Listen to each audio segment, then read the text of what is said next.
Hello and welcome to this video, and this video is entitled The Greatest Albums Ever Made.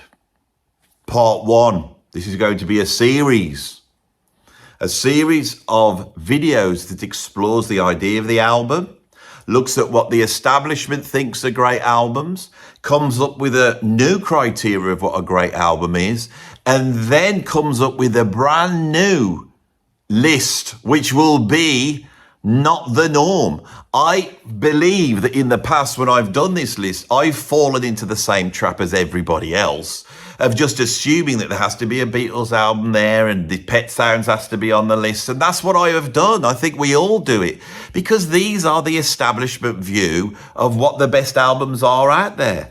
And I don't think it's the case. So in this series, we will look at the establishment view, we will look at the history of the album, we will talk about the criteria that make a good album, and then based upon those criteria, I'm then going to spend some time, as a giant killer, pulling down some of these establishment great albums and putting them back where they should be in the terms of true artistic greatness, and also bringing some other albums up that's because are maybe not as fashionable with the educated elites that make these decisions, have been pushed to the background.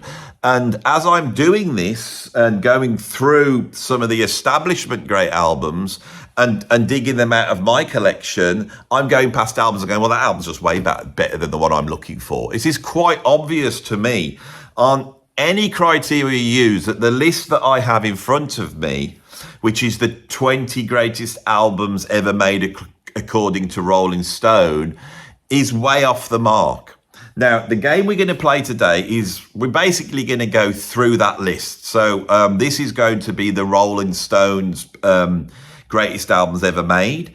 I am going to say a little bit about them. I have to be honest, at the moment, I have put every one of these albums on the list for ejection from this list. I am going to be questioning every aspect of every single one of these albums.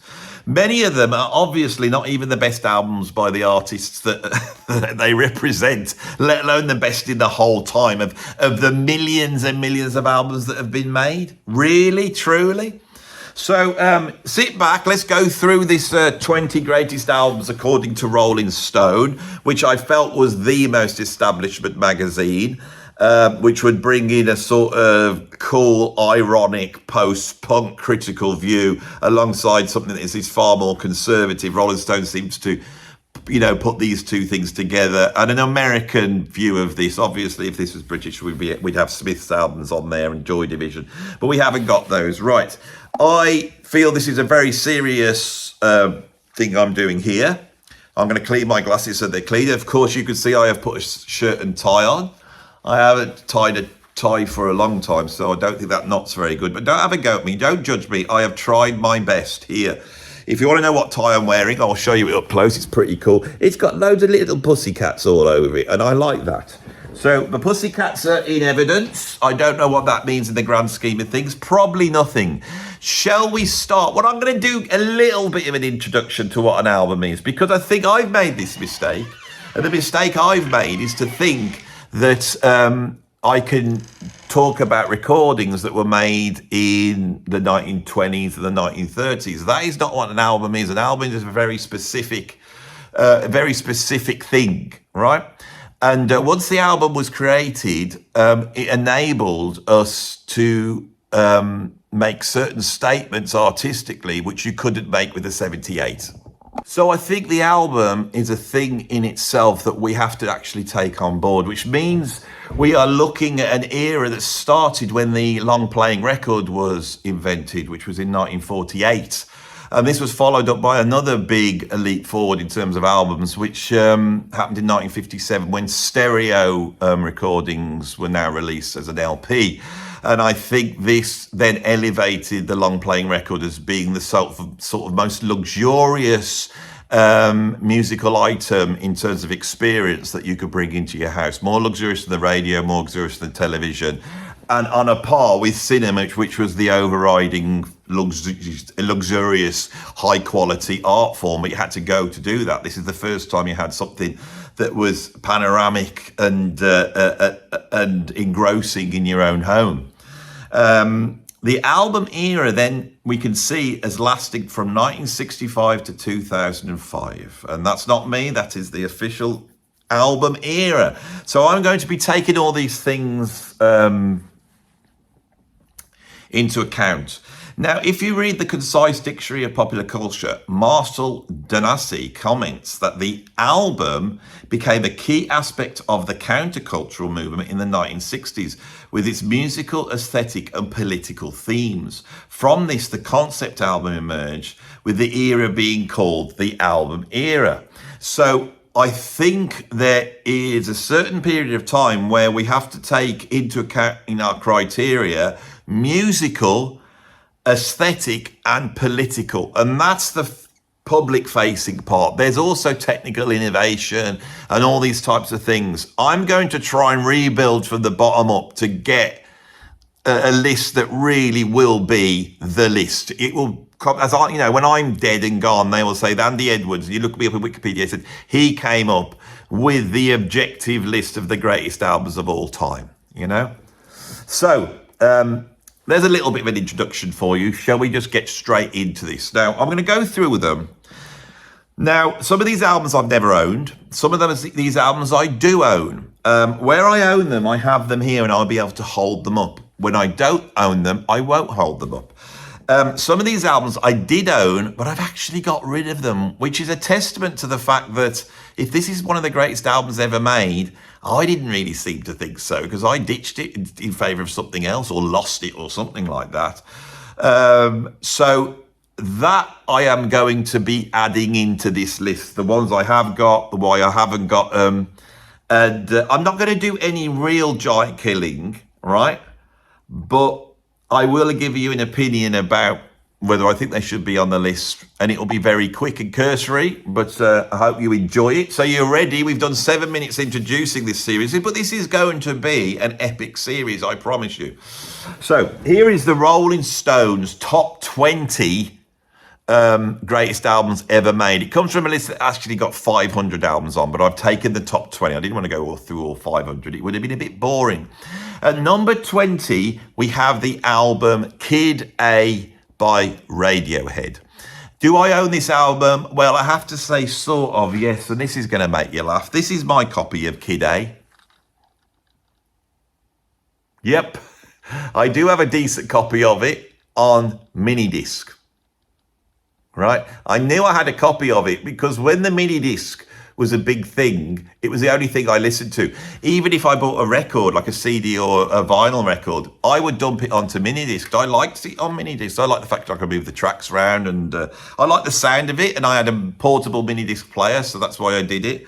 I'm surprised that the Rolling Stones have put Kid A up and not OK Computer. I would say that objectively OK Computer is a greater album than Kid A, although I prefer Kid A over OK Computer because I like all that electronic experimental stuff. Other people don't. But for me, the album that came out at the same time, Amnesiac, is even better than Kid A. And so I feel that them putting Kid A is an attempt for them to look cool and not go for OK Computer, but they actually missed the mark because they don't really realise that Amnesiac is a better album. This here, actually, I've now remembered, this was given to me by a guy called Alex Thomas. And Alex Thomas was a drummer that was playing in the same tribute bands as me back in the old days. He's now gone on to play for a whole bunch of famous people. He's currently playing for, I think, John Cale. But he actually hooked up with the Radiohead guys at one point, and I believe he's the drummer on their drummer Phil Selway's solo albums. And so his love of this stuff sort of took him towards actually knowing the guys. And I think when this album came out, as I remember, sometimes I've got to, get the old cells going. I remember that this new Radiohead album came out. It was all electronic and weird, and I was into Square Pusher and Aphex Twin and all that type of stuff. And he went, "Oh, you got to hear the Radiohead album. It's like that." And he did me a mini disc recording here, and that's that. So it's a great album. I like Kid A. I would like to have it. I haven't got a copy of it. I think I will go and get a copy. I think it's a really, really good album. Is it Radiohead's best? No. Would I put it on the top 20 albums ever made? No. Is it a good example of what Radiohead do? No. Is it a good example and a groundbreaking electronica album, which is the only album on this list that represents that style? No. Should it be on the list then? No. Okay, so let's move on to number 19. At number 19, we've got To Pimp a Butterfly by Kendrick Lamar. I love this album when it came out. I haven't got a copy of it. I should get a copy of it on CD. Of course, I've got it on download. I don't know where it is now, but it was on my little MP3 player for about, a number of years. And I listened to it every day at one point. I thought it was fascinating. And I felt back in 2015, which is 10 years ago, it actually was giving me a very good insight into the more exciting and interesting and compelling aspects of the hip-hop scene. Now, you're going to see that I'm a hip-hop fan. I'm a rap fan, I actually am. I'm a little bit younger than some of the people who watch this channel, believe it or not. I'm 57. And I grew up in the era of rap, took it in as a young person, accepted it, not straight away. And I'm a fan of rap. I think Kendrick Lamar's an incredible rapper. I think To Pimp a Butterfly, which is where he brought in all the contemporary jazz guys. It's a bit like, the Black Star album by David Bowie when he went and hooked up with all these jazz people and made this incredible record. Why is that not on here? But that's another question, is it? This is what we're going to be doing. But this is like the hip-hop version of that. Some incredible talent on here that have now gone on to become famous people like, Thundercats on there. And they've got I can't remember, the jazz guys are on there. There's proper full-on jazz, Parliament Funkadelic bits. It's funny, it's quite near the mark in terms of the language and stuff like that, and it's very, very musical. And Kendrick Lamar's rapping is at a virtuoso level that I've never heard before. I think it's a great album. This is one that I might surprisingly think should be in the top 20. Fantastic album. Right, number 18, we've got Highway 61 Revisited by Bob Dylan. Now, I'm not a massive fan of Bob Dylan, as you know, but I also think he's perhaps one of the most important artists, if not the most important artist in terms of popular music and rock music of the last 65 years. When I was a kid, I went out and bought Blonde on Blonde, and I hated it. I didn't get it. It was whiny and dreary, acoustic guitar, sloppy rubbish, right? And so I didn't like Dylan because of that. And I've listened to other Dylan albums, and some of them I do like and some of them I don't like. Recently, I went back and listened to the journey of the first albums up until Blonde on Blonde. And I've got to admit that Highway 61 Revisited is fantastic. It's fantastic. And even I, who hate Dylan, think it's a fantastic album. To this day, it sounds great. It's alive, it's vital, it sounds way ahead of what anyone else is doing at the time. It's funny, it's incisive, it's quite rock and rolly. It is a great album. And it assimilates folk in a way that I think is vital. So should that be here? At the moment, probably yes. Right, at number 17, we have My Beautiful Twisted Dark Fantasy by Kanye West. Now, when this list was being written, the sort of establishment consensus was that Kanye West was a genius. Now he is seen as off his head, right? Whether that would be on the list now, I don't know. His albums do not seem genius to me. He seems to have cornered the market of going back to something that rap musicians did right from the beginning of time, which is sample old soul records and then rap over that. He has brought a sort of level of, I would say, artisticness, but it's very pretentious. It's very conceptual art gallery pretentiousness he has brought into the contemporary hip hop scene. I see on various lists that they will always have a different Kanye West album, which makes me think that this is true virtual signaling. And they don't know. These people don't know. And they've just gone to one of the most famous ones or one of the ones that... So I don't know anything about Kanye West, but I have listened to these albums. And I don't think this album, in any way, I could put... If you wanted to put a rap album on here, there's probably 100 that go in front of this. I don't think it should be on this list anywhere near it. But it is, right? That's what I have at number 17. At number 16, we've got, of course, it has to be on the list, this album. I do own a copy. It's the first one where I can actually hold up my copy. and it is London Calling by The Clash. Now, I have done a number of videos basically say that this is an okay album. All right, London Calling's brilliant. Train in Vain's brilliant. It starts off strong, it ends strong, but in the middle there's a lot of what I think is filler. Right, I don't particularly like the production. It sounds very clean to me. The songwriting is a bit derivative. They're trying to push punk and widen the thing, which is what it gets championed as being. I can't see how they're doing that any more than The Clash did or Public Image Limited did. In fact, I don't think they did. I don't think it's that successful. There's some catchy stuff on here. You know, there is also a lot of, you know, faux revolutionary, let's dress up as, you know, South American revolutionaries type of stuff, which always I find a bit sticks in my throat, especially as Joe Strummer was such a posh boy.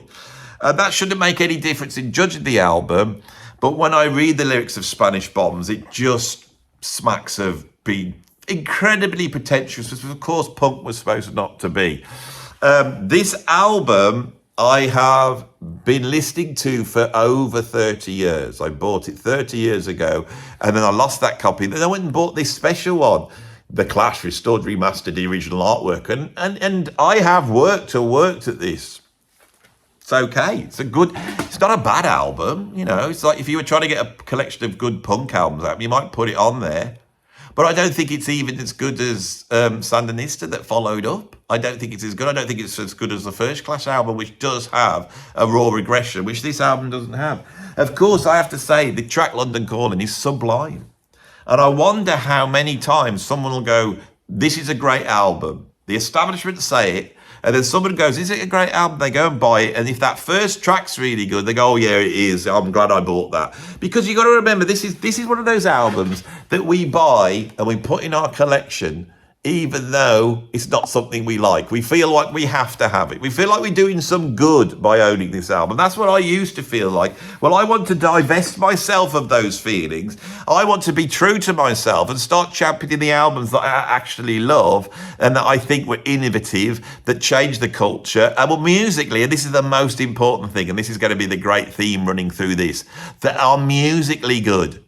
Because the establishment critical elites that have written the story of rock and roll hate the thought that we're going to discuss virtuosity, compositional ability, expression, emotion, beauty, all those things they don't like, do they? They don't like them at all. They don't mind when Abbey does it. They don't mind when Fleetwood Mac do it. But they don't like it when Yes do it, do they? And they don't like it when jazz fusion musicians do it, do they? And they don't really like it, although they're postmodern ironic side of them. They don't like it when people like Steely Dan do it, do they? Or even Toto or Joni, you know, or Boston. I mean, this is where we're going. For many people, that debut Boston album is one of the great albums. It's not to me. It's not to me. I think it's, again, a great opener, and then it just sort of falls by the way. So it's got one great track on it. But is it really any worse than these? Is it a worse album than My Beautiful Twisted Dark Fantasy by Kanye West or London Calling? Right, at 15, I do believe we get the last rap album. So the highest rap album on this list is at number 15. So this is the greatest rap album ever made. And I would agree that it's not, it is pretty close to it. I own it. I've got quite a few rap albums. I own this album, and it is a great album. It is called It Takes a Nation of Millions to Hold Us Back. It's by Public Enemy. This is the album that won me over and made me a rap fan. So I think this is a pretty important album. This is when rap grows up. It's serious. It's also very funny. I felt that there's a massive humor in rap. Rap starts off as almost like a novelty form of music right at the beginning. But right at the beginning, you have The Message by Grandmaster Flash, and that does all the things that is on this. But Public Enemy come in, and I think that the upfront team of the bizarre, strange and funny Flavor Flav with the sort of almost preacher-like authority of Chuck D is absolutely wonderful.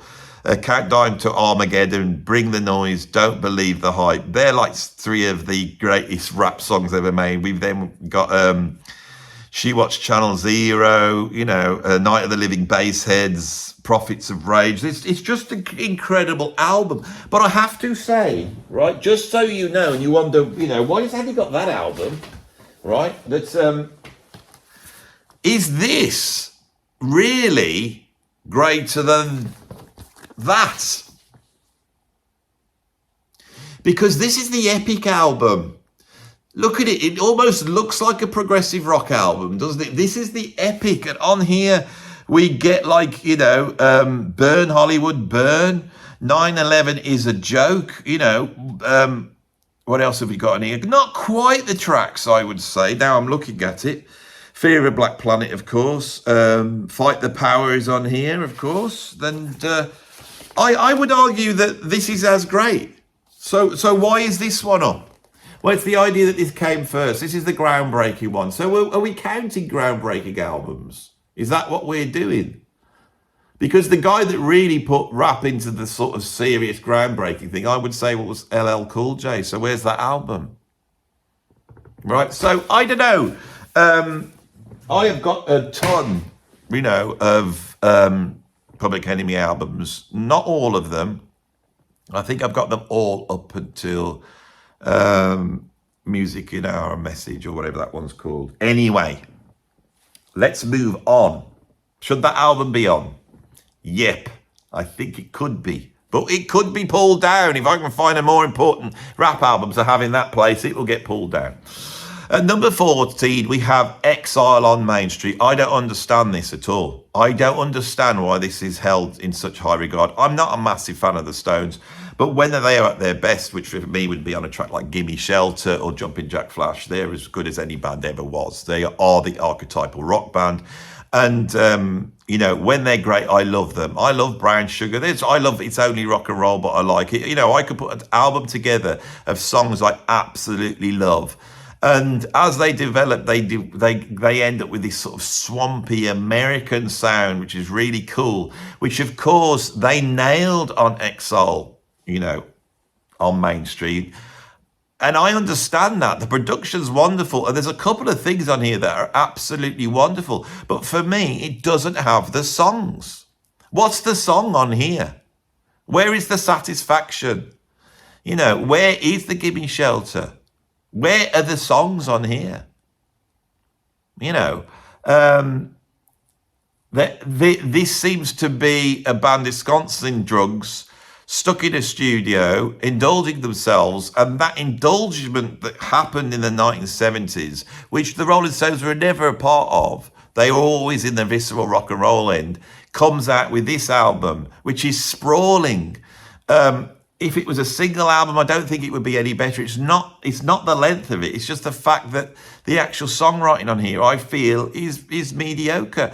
The Rolling Stones should be on this list, I think, because they're such an important band in the history of rock music. Should it be Exile on Main Street that represents them? I think if you came down from another planet and you went, what's this Rolling Stones? And someone gave you Exile on Main Street, you wouldn't get it. You wouldn't understand what it was. I don't think it represents the band. I don't think it's not a bad album. I enjoy the production on it. I think there's a facade with British rock bands, because those that came out of American blues and folk and all that lot, they're pretending. I think this one's held up because they went back to the source, a little bit like U2 did when they did Rattle and Hum. This is like their Rattle and Hum. And this is like the best sheep in wolf's clothing that they ever did. It almost sounds like it was made by American black musicians, but it doesn't sound like that, does it? No. Right, so talking of incredible American black musicians, at number 13, we have I Never Loved a Man the Way I Love You by Aretha Franklin. Now, she should be on the list. I don't know which album she should be on. She doesn't really seem like an album artist to me. So this brings in another thing.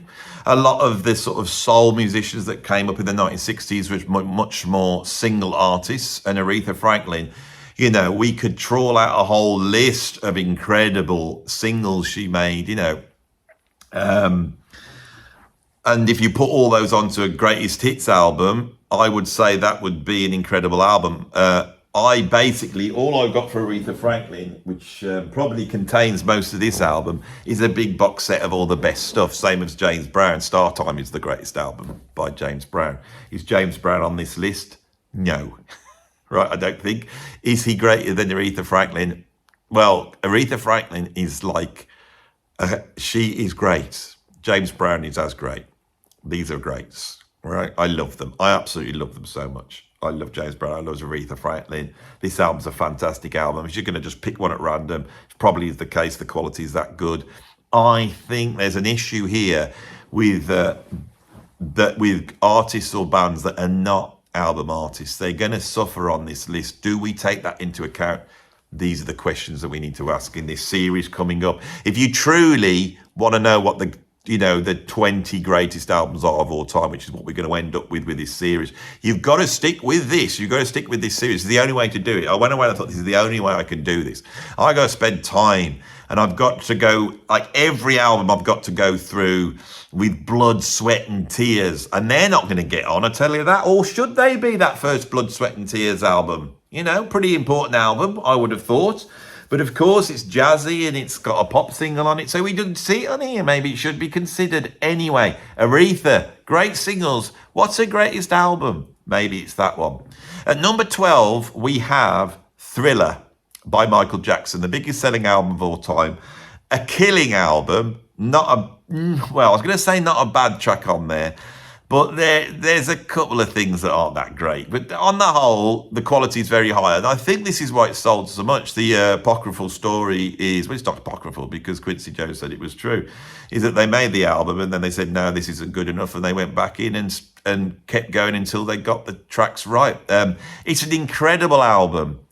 For me, right, it's off the wall. I own Off the Wall. It's over there.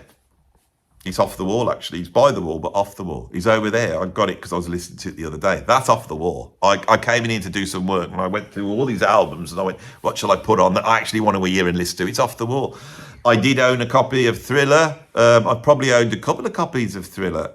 When it came out, I got it on cassette. Someone gave me a cassette copy. So, of course, that must be somewhere. My cassettes are in a place I don't want to go because there's a lot of spiders guarding my cassettes. So they will never see the light of day. I have 3 suitcases full of cassettes, most of them cassettes which are mixes of tracks I made throughout the 90s on my little 4-track. That's a huge amount of lost music that I've made. Probably best kept lost. Thriller, of course, is not lost. Everyone owns a copy. It is a great album, but I don't think it's Michael Jackson's best. I think Off the Wall is. And I would have to argue that through. Right, what have we got at number 11? This is an odd one. At number 11, the Beatles start to pop in. We haven't got all the Beatles albums here. Now, there's a strong argument the Beatles are so great that we could just have, like, most of the Beatles albums in this list. But the one that they've got at number 11, right, is this one, Revolver. Now, this is a killer album, isn't it? Is it greater than Rubber Soul that went before? I don't know, is it? I don't think it is it? I don't know. Great though, isn't it? It's brilliant. Is this better than Thriller? Is that a better album than Thriller? Let's go through the songs. Taxman, amazing.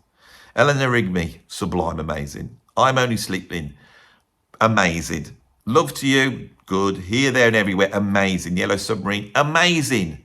She Said, so it's good, you know.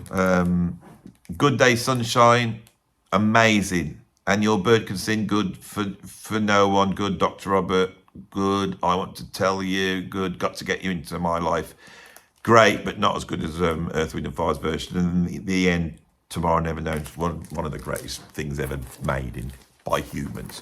So it's got a lot of great songs on here, but it's not all killer. Now, I don't know, has anybody ever made an album where every single song is a sublime song, you know?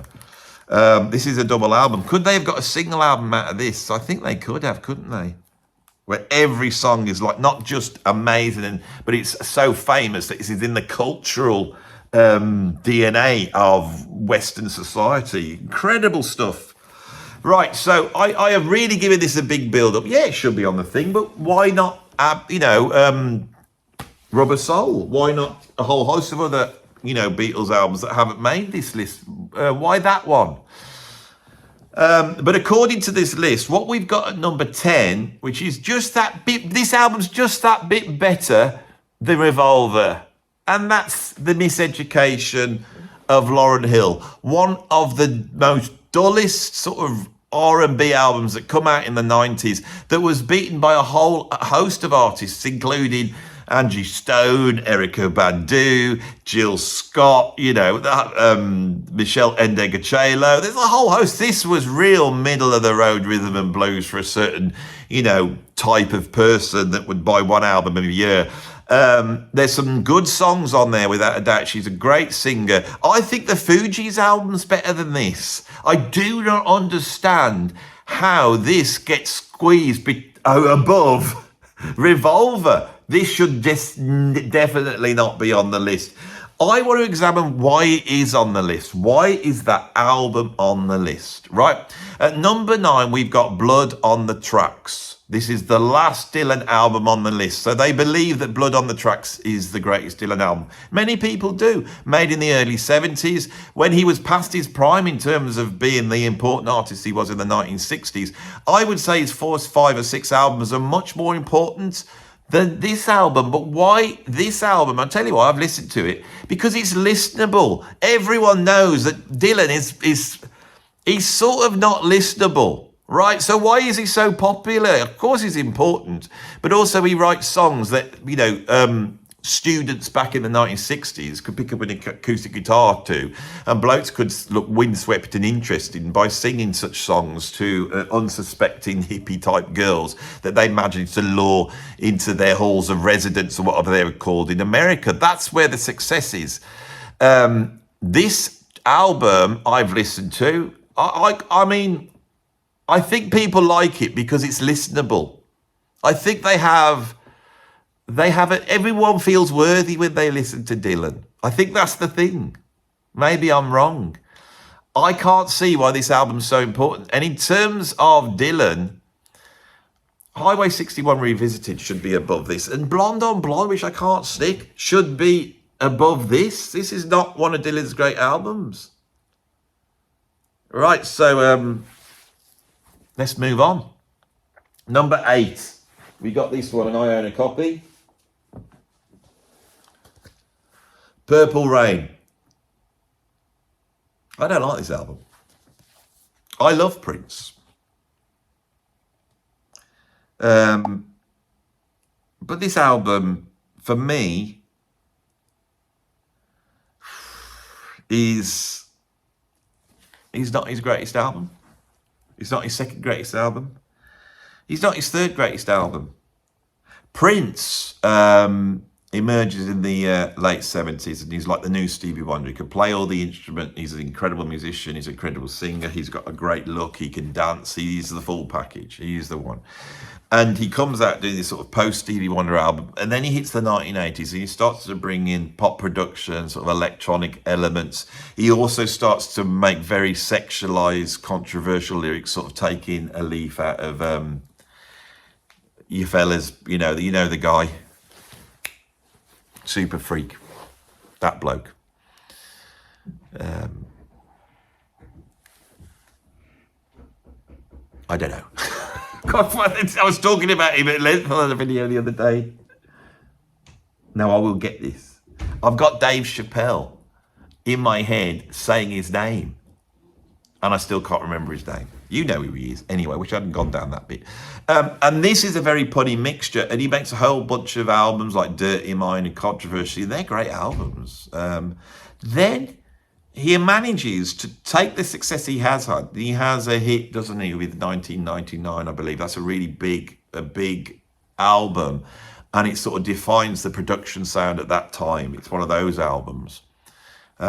Influencing No Jacket Required immensely by Phil Collins. This is the area you're in with Prince. This is where he really meets mainstream culture. And with that success, rather than just going away and going downhill like, most artists do, he decides to make a film The film's rubbish because he's not a filmmaker and he wants to act in it, you know, and all that type of thing, and he writes it and all directs it and everything. But for some reason, it's a massive success. I've watched the film over and over again. I don't know why. All the films he made afterwards are seen as being some of the worst films ever made. But Purple Rain was a huge hit. At that point, he becomes the biggest artist in the world. And this album comes out, which everyone buys. And this is the definitive Prince album. Now, the song's great on here. Well, Let's Go Crazy is an incredible song. Take Me With You is great. The Beautiful Ones is good. Computer Blue is good. Darling Nikki's a bit rude. When Dove Cries, fantastic. I Would Die For You, fantastic. And of course, the incredible Purple Rain. The songs are amazing on this. But Prince is more than just songs. And for me, I would put Sign of the Times or Parade as being his greatest achievements. There's albums I absolutely love that he did, like The Gold Experience. That's a great album. I love Sexy. I think that's an incredible album. The Black Album's great. I'm a huge Prince fan. This is like number 10 on my ranking of Prince. It is a good album. Maybe culturally it gets on the list, but I don't know. I don't really know. I think, why don't I like this album? It's that 80s production sound which became out of fashion very quickly and then has never come back in really, and so you have to put up with that. I think if somebody decided to go in and redo these songs, I mean, Prince isn't here to do it, but if Prince redid these songs with a sound that was closer to Sign of the Times is the album. That's the album that should be on this list if you're going to represent Prince, and I think it should be on this list. Right, greater than Purple Rain is Rumours by Fleetwood Mac, which is an album I do really like. It's very middle of the road, isn't it? It's one of those albums that everybody owns. It's easy listening, but beautiful vocal harmonies. A very nice, tuneful album, made a little bit spicier that we know that they are all copied off with each other and then getting all wound up. And so that little bit of tension that's there, the sexual tension that's in this album, raises it up a little bit. It is a great album. If we just want to talk about a great album, that's where every song is great. I think every song on this album is great, and the best ones are like sublime, incredible stuff. It's still listened to. Kids listen to this now. They love The Chain. You know, it's a great album. I feel this could be here, or we could have an ABBA album here if you want to represent that end of the market. But ABBA, although that postmodernist view of things, they have now been elevated, which I question a little bit, and I have done on another video. That doesn't happen with Fleetwood Mac, because Fleetwood Mac also have that whole Peter Green albatross, thing in the 1960s. Now, the album that I still own by Fleetwood Mac, and I think I've only got one now, is that album that's called Greatest Hits and pulls together all the early stuff. That's the stuff I'm going to listen to if I'm going to listen to Fleetwood Mac. Although this album and the album that precedes it, and Tusk as well. Tusk is where you take that sort of very middle of the road approach and then mess it up. I think Tusk is arguable that Tusk is a greater album because it does more than Rumours. But I don't know. I think there's an argument it should be on here, but right down the bottom. Right, at number 6, we've got Nevermind. This is the album by Nirvana. It sold 30 million copies. Rock music had always been, pushed to the back. It wasn't seen as being cool. It was sort of the music of the working class people. As time's gone on, we all now love Black Sabbath and Ozzy, but it was always seen by a bit of a joke for people. It either went down the sort of novelty comic route, where they put on makeup and you get all that hair metal, or it was Slayer and nobody who listened in the normal music press cared about what was going on. Then suddenly, all these guys that have been growing up listening to Pavement and Pixies and thought they were very cool in the 1980s, this grunge thing came out and it won them over. It was like Black Sabbath and the Pixies mixed together. Of course, Nirvana were the best example of this. The other bands that came out all had a little bit more of progginess or maybe glam metal. Alice in Chains, who were absolutely fantastic, had a little bit of the glam metal about them, didn't they? Soundgarden had a little bit of the prog about them.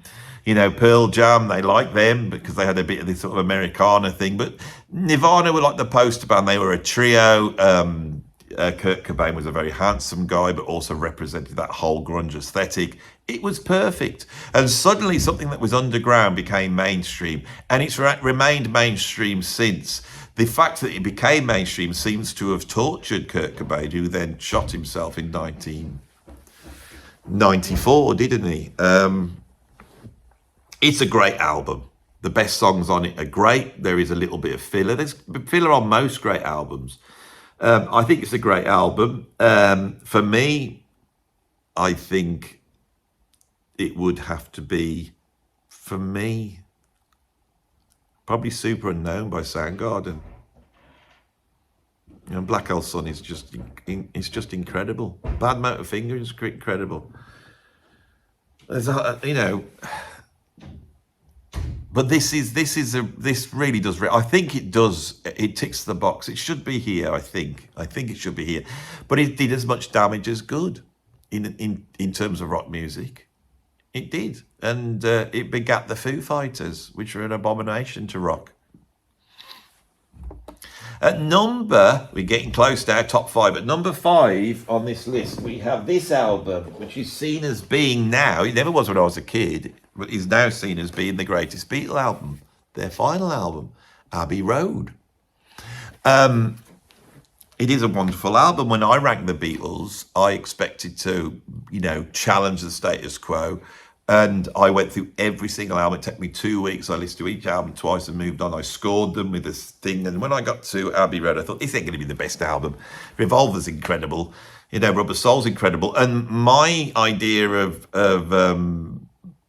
Sgt. Pepper, and especially a Magical Mystery Tour, I mean, that's the peak of the Beatles, is Magical Mystery Tour. They buggered it up by sticking it out in a strange format.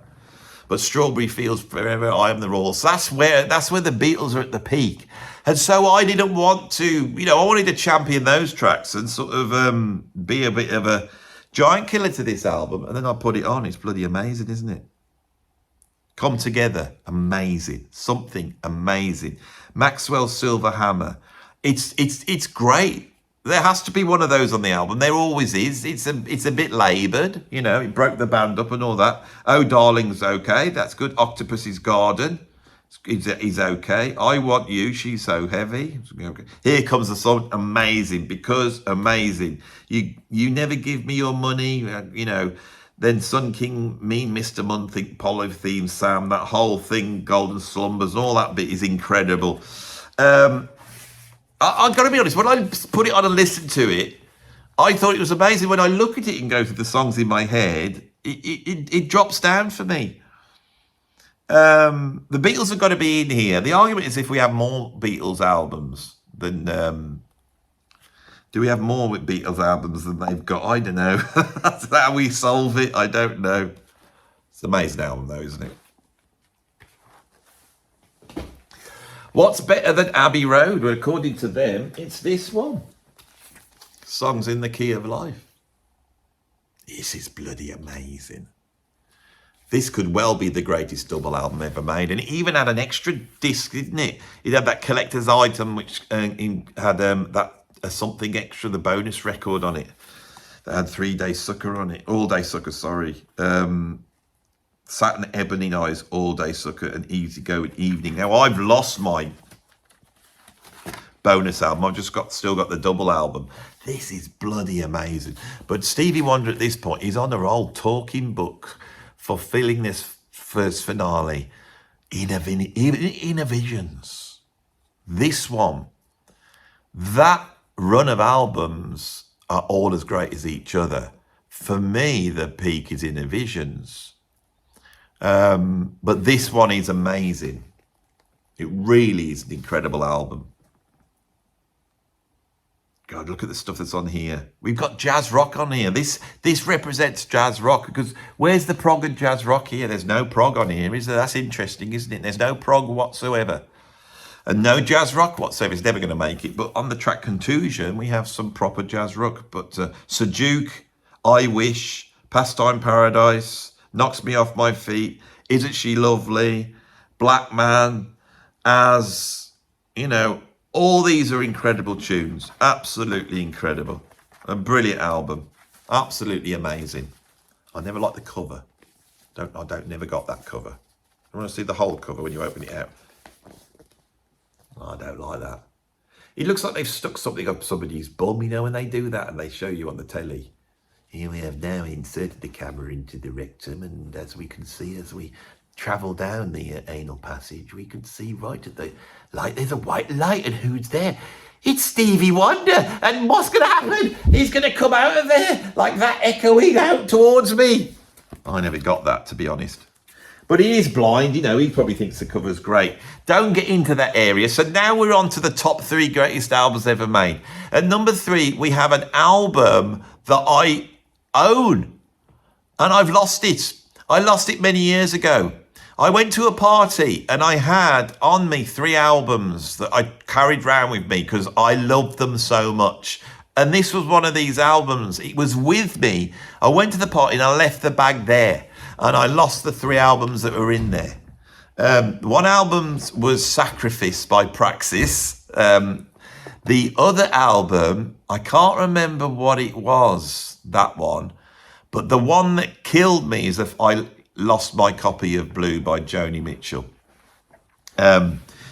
Surprisingly, I am more a fan of the earlier folky Joni Mitchell than I am of the sort of proto-jazz rock, Jaco Pastorius, Pat Metheny, Charlie Mingus period.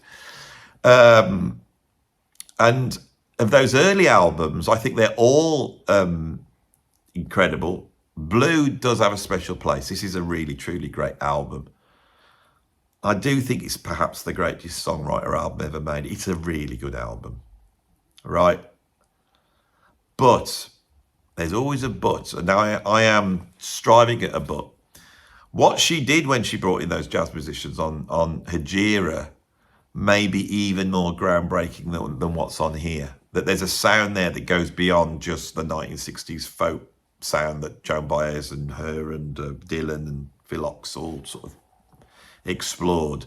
But it's a beautiful album. Blue, it's just so emotional. I'm not a songy type person.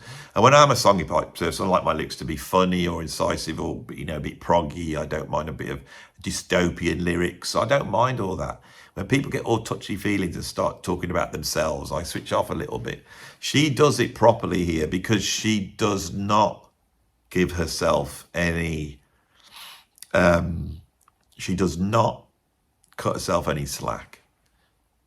She puts herself under the microscope and rips herself to bits, and it's that examination. And she does this in a way that is not full of woe.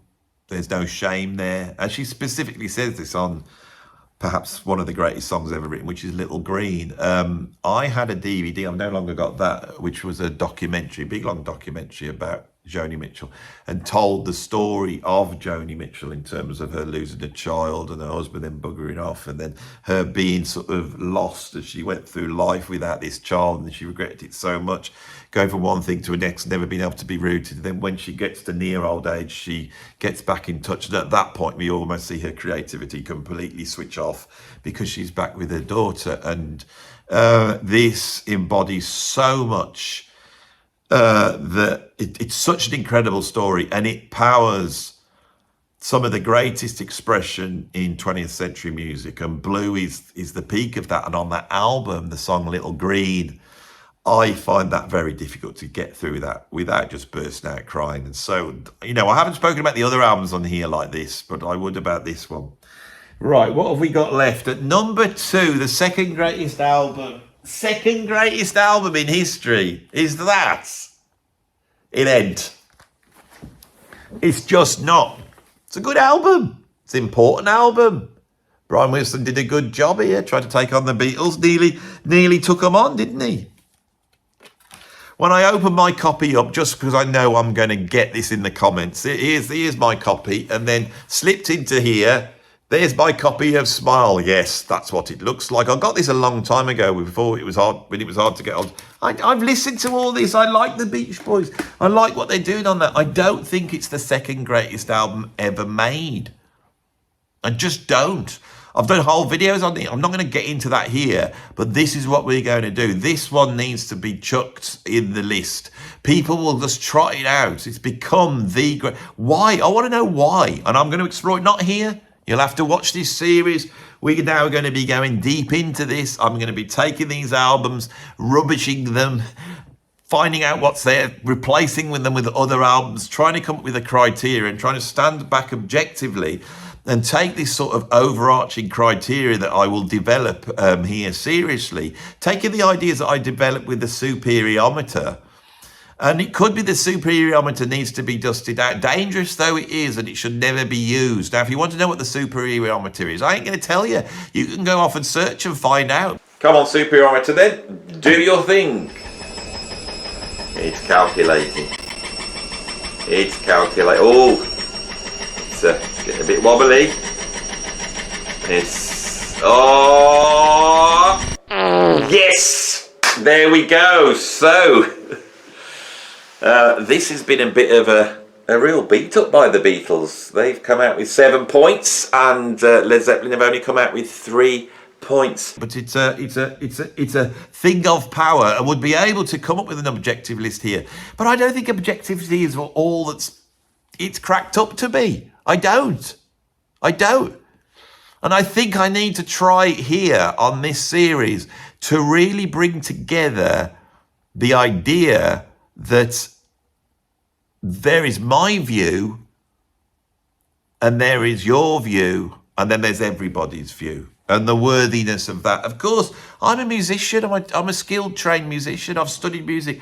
Surely me being the expert status I am having this YouTube, that my opinion counts. Can't I just say if I say these are the greatest albums, is it just my greatest albums or is there an objectivity to it? Because what I'm arguing here is Pet Sounds is a great album. Some of you might love it and you might have it on your list of the 10 favourite albums of all time. But I don't think if you step back and go, is this the second greatest album ever made? It's not better than Abbey Road. It's not better than Blue. It's not better than Songs in the Key of Life. Right straight off as I run down this list, it's not better than Revolver. Right? It's not as enjoyable as Thriller. All right? And it's not as...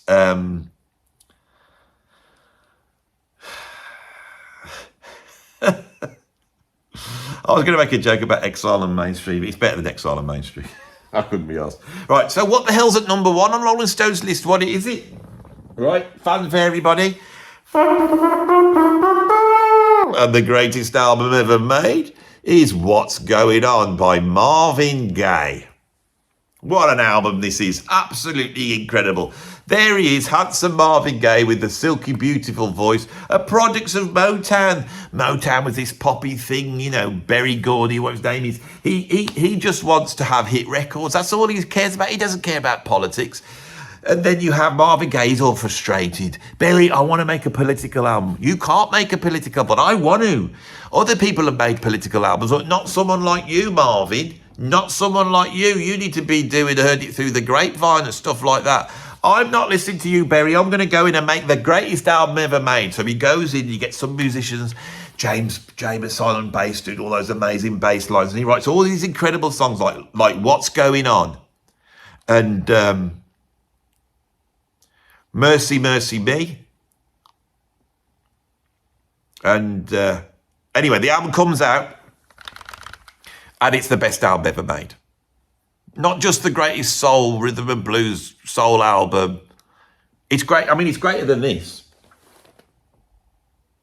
Right? You can see with my sarcasm that this album, and the thing is, right, people say, yeah, but he was the first to do it. No, he wasn't the first to do it. Sly Stone was doing this way before.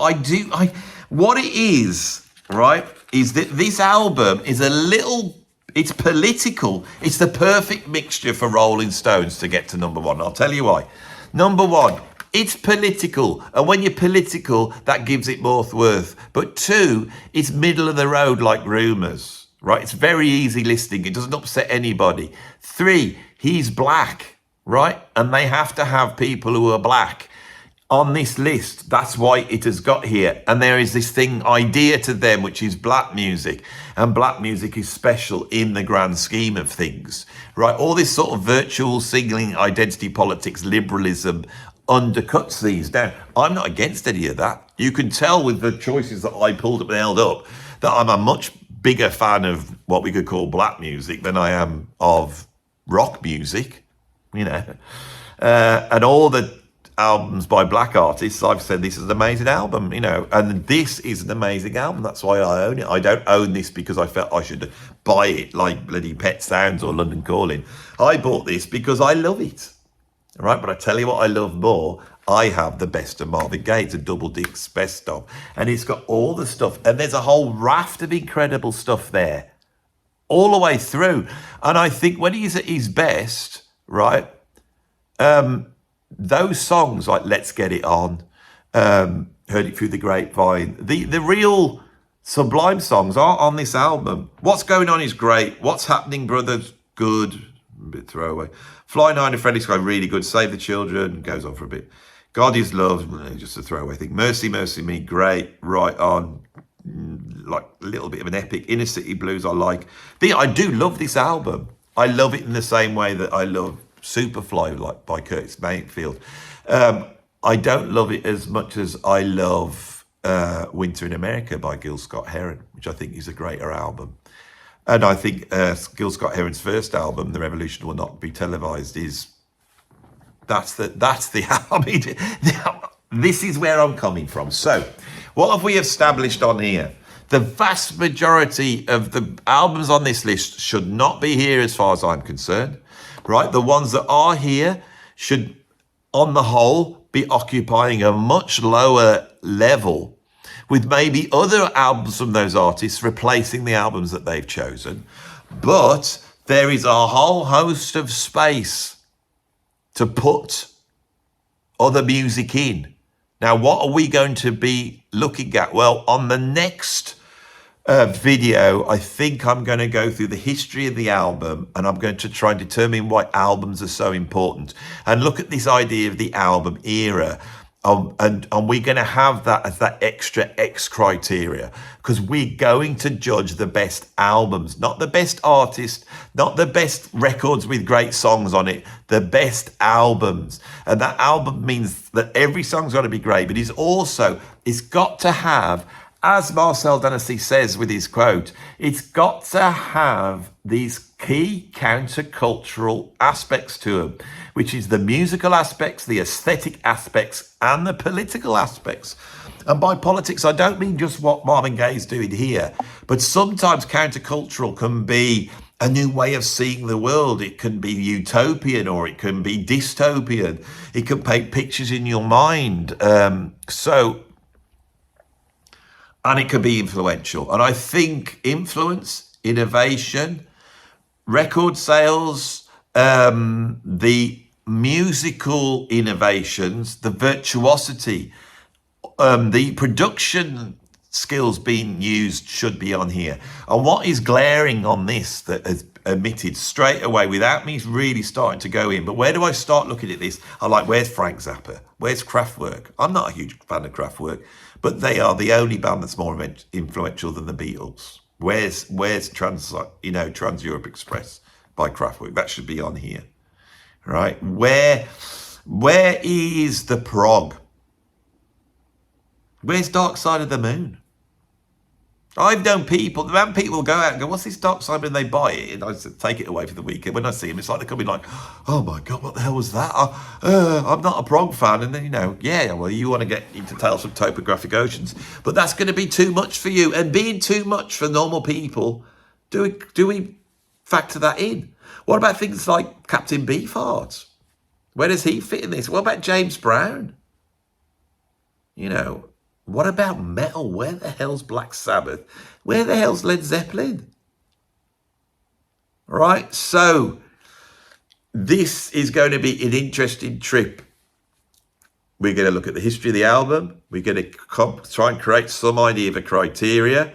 And then I am going to start with albums and artists. And albums, you see, you can have an album There's not necessarily by an artist, can't you? I mean, for example, the Saturday Night Fever soundtrack, one of the biggest selling albums of all time. Is that an album? It's a great album. You want to see if it's a best of. Do we include best ofs? But Saturday Night Fever seems to occupy a certain place, doesn't it? And what about albums like soundtracks to musicals and things like that? Do we include that in it? I think we have to. We have to look at the albums. I think we're going to have to look at the biggest selling album lists. We're going to have to come up with a list of innovative albums. This is one way of doing it. Is what I might do is I might come up with a whole bunch of little lists based upon our criteria, and including things like who are the greatest bands of all time. Who's the greatest bands of all time, Andy? Oh, I don't know. Black Sabbath, the Beatles, Led Zepp, AC/DC. That's who I'm going to say. They're the greatest albums to me. I ain't going to about bands to me. I ain't going to be going about Velvet Underground or Joy Division. Don't think they're as good as Led Zeppelin. I just don't. Yes, Genesis. Right, so the great bands have to be represented. We really need to go back to ground zero and build it up. And as I come to the end of this video, and I come to the hour, because I think each one's going to be an hour long, it's going to be, this is for people who enjoy the epic. You know, this isn't your fair weather bloody YouTube. In 10 minutes, I just run through the 10 greatest albums and get a whole ton of views. It's not like that. This is for people who like to take their time. We're going to be taking our time, putting a tie on, doing it properly. So where am I at with this now? I think we're going to have a whole ton of little lists. And then from there, we can pull the top of those lists off after we've negotiated that, and then try and create an ascendancy out of those albums. We're going to include certain genres. We are not going to be genre phobic. We're not going to be proggist. We are not just going to consign metal and prog and jazz rock. They're going to be represented. Okay, they're going to be represented. Funk's going to be represented. So we're going to try and represent all the genres.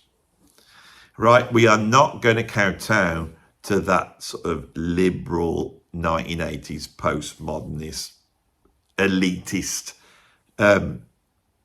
critical narrative that has gone through the critical discourse around rock music and pop music and decided that musical quality, virtuosity, skill are all bad things. Stuff that sounds nice is bad stuff. And only music that is made that is visceral and expresses something that's people are unaware of, the sort of innate idea, this sort of, I find it quite a sort of racist, elitist view that great art is made by almost like noble savages or the great unwashed, and they don't really know what they're doing. And the critics are there to tell us how wonderful it is. In other words, that they are liking music that makes them look great. And this is what I am going to really try and debunk now. This is where we are going with this series. That is going to be the thread that runs through it. And those pretentious types that want to just automatically put the Velvet Underground without actually sitting down and listening to it and going, you know, there's two quite good songs on here. It's quite innovative, but, you know, Zappa and Beefheart were doing something equal to this, really, without the pretentiousness. And those sort of conversations of actually looking at the attributes, because there's incredible attributes with these albums. But looking at those attributes and say, who else was doing it and why aren't they being considered? So this is what we're going to be doing on this series. Everyone's going to be killer. There's going to be loads of ranking. There's going to be loads of interest. So if you want to see what's going on, stick a like on and subscribe. And if you want to support me doing this, and so I can buy another tie that you might see, put some money in my PayPal tip chart or go visit my Patreon and become a paid member. But if you're a stingy type and you want to still be a part of the Patreon but not be a paid up member, you can become a free member. It's all down below. The links are all down below. Right, so that's it. We're done. Thanks for watching. See you on the next one.